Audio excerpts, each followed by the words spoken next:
HS Bihar अब बन गया है लाइव बिहार।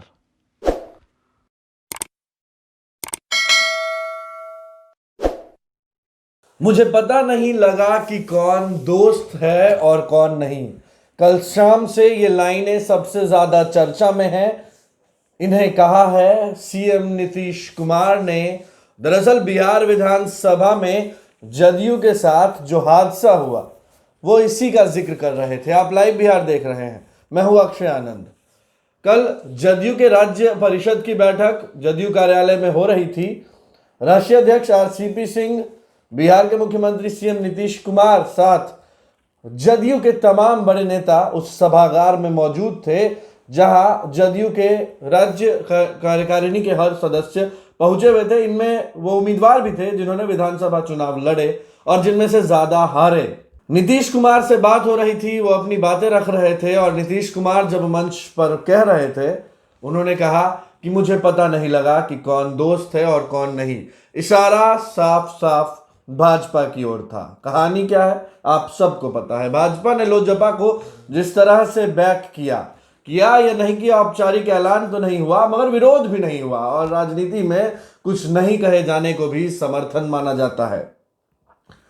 लगभग 35 सीटें ऐसी बनी जहां पर जदयू के कैंडिडेट को हराने में और महागठबंधन के कैंडिडेट को जिताने में लोजपा ने अहम भूमिका निभाई। और एक सीट बेगूसराय की मटिहानी, राजकुमार सिंह ने बोगो सिंह को पराजित कर दिया। और यह विवाद भी कल सुबह, मतलब कल कार्यकारिणी की बैठक से पहले तभी शुरू हुआ जब बोगो सिंह कार्यालय पहुंचे और उन्होंने कहा कि हम भाजपा का खुलकर विरोध करेंगे। भाजपा ने लोजपा की मदद की है जदयू को हराने में। यह भी कहा कि हम मीटिंग में सीएम नीतीश कुमार के सामने यह बातें रखेंगे। लोजपा की कोई हैसियत नहीं है मगर भाजपा के बैकअप देने से लोजपा ने अहम भूमिका निभाई। उन्होंने यह भी कहा कि राजनीति मेरी मजबूरी नहीं, मेरा शौक है और जीत हार से कोई फर्क नहीं पड़ता, क्षेत्र के लोग उतना ही प्यार देते हैं। मटिहानी की वो सीट जो लोजपा के लिए इकलौती सीट बनी, वहां के पूर्व विधायक जदयू नेता बोगो सिंह ने मीटिंग में इस बात को उठाया भी और मुख्यमंत्री ने हर एक कार्यकर्ता, हर एक प्रत्याशी, हर एक विधायक और हर एक सदस्य के भावनाओं का ख्याल रखते हुए खुलकर ये बात कहा भी कि हाँ मुझसे गलती हुई, मुझे पता नहीं लगा। हवाला कोरोना काल का दिया गया। कोरोना में चीजें इतनी आनंद फानंद से हो रही थी कि कब क्या हो गया कुछ पता ही नहीं लगा। और उन्होंने आगे ये भी जिक्र किया कि हमने जब कार्यकर्ता अभियान चलाया था तो लाखों कार्यकर्ता जुटे, हमने खूब काम किया था बिहार में, मगर उन तक यह बातें पहुंचाने में कुछ कमियां रह गई। हमने 11 मुस्लिम को टिकट दिए, हमने कई महिलाओं को टिकट दिए, ऐसा किसी ने नहीं किया। बावजूद इन बातों को जनता तक पहुंचाने में जदयू कामयाब नहीं हुई। सोशल मीडिया पर दुष्प्रचार खूब हुआ और अच्छी बातें जनता तक नहीं पहुंच पाई, जिसका खामियाजा हमें भुगतना पड़ा।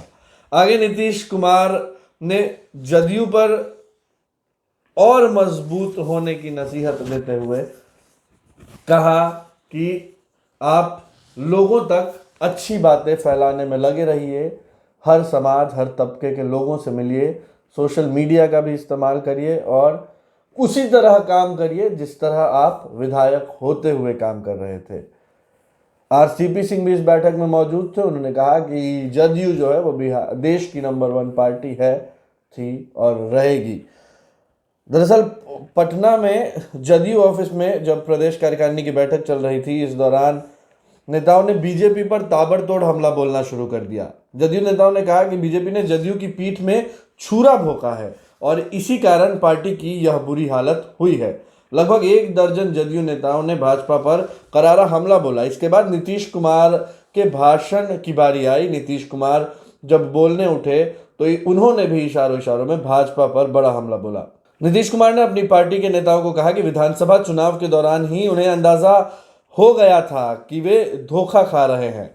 जब वे विधानसभा चुनाव के प्रचार से लौटकर दफ्तर आए थे तो उन्हें पता चला कि क्षेत्र में क्या चल रहा है। नीतीश बोले, मुझे पता ही नहीं चला कि कौन दुश्मन है और कौन दोस्त। मेरी सरकार ने इतना अच्छा काम किया था लेकिन दुष्प्रचार और धोखे से जदयू को चुनाव हारना पड़ा।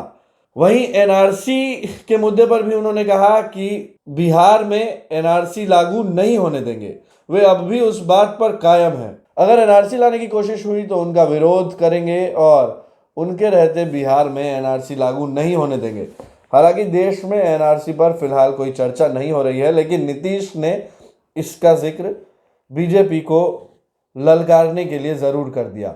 बीजेपी पर उन्होंने एक और दोष लगाया। उन्होंने कहा कि राज्य से लेकर प्रखंड स्तर तक सरकारी कार्य चयन समिति बनाकर अपनी पार्टी के वफादार कार्यकर्ताओं को जगह देना चाहिए, लेकिन बीजेपी की ओर से नाम नहीं दिया जा रहा है। 2015 में ही उन्होंने लालू जी की पार्टी के इस कमेटी के लिए नाम मांगा था। 2017 में बीजेपी आ गई, बीजेपी की ओर से भी नाम नहीं आया, इसलिए कमेटी नहीं बन पा रही है। लेकिन अब वे हर हाल में इन कमेटियों का गठन करके रहेंगे, जिनमें जदयू के वफादार कार्यकर्ताओं को जगह दी जाएगी।